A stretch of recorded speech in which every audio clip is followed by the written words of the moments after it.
আন্দোলন বন্ধ করতে আসছে, আন্দোলন বন্ধ করতে আসছে।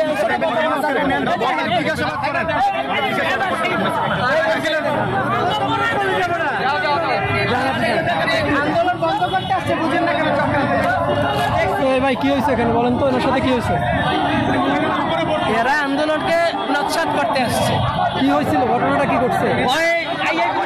মহিলার সামনে আপনার এই গিরিরা ধাক্কা মারছে, এই জিনিসটা ধাক্কা দিচ্ছে, এই জিনিসটা ধাক্কা দিচ্ছে ওরা শরীরে বাঁচত হাত ধরে টান দেওয়াতে গায়ে লাগে নাকি, তো একটা ব্যথা পাইতো আর একটা দুর্ঘটনা। মানুষ যদি এভাবে থাকে পিছনে ধাক্কা দিলে তো মানুষ একটা অততম্য হবে। আপনারাও মিডিয়া বাইরে আছেন, সবাই যে কোনো মানুষের সমস্যা হতে পারে।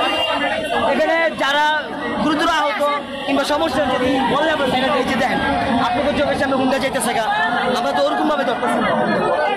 আজকে আপনাদের কর্মসূচি কি আছে? আজকে আমাদের কর্মসূচি হলো যারা আপনার এই উপদেষ্টা আছে তারা টাকা পয়সা খাইয়া আপনার আসামি সাইরা দেয়, তাহলে এত কষ্ট করে যদি আসামি ধরে যদি সাইরাই দেয় টাকা খাইয়া, তাহলে আসামি ধরার দরকারটা কি? আর যে আসামি ধরা হয়েছে এই আসামির কি কারণে টাকা খেয়ে সাইরা দিছে, আমরা উপদেষ্টার কাছে কিংবা ডাক্তার ইউনুস সাহেবের কাছে এই ব্যাখ্যা চাই যে কি কারণে আপনার আসামি ধইরা এবং আসামি সাইরা দেওয়া হয়। পদত্যাগের দাবি তুলতেছেন তো? পদ এই আসিফ নজরুলের। কেন?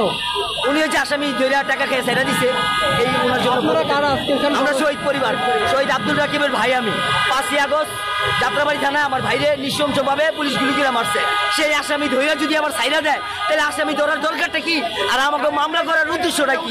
জাস্ট আমরা এই ব্যাখ্যা দিয়ে আসছি রাজপথে দাঁড়াই।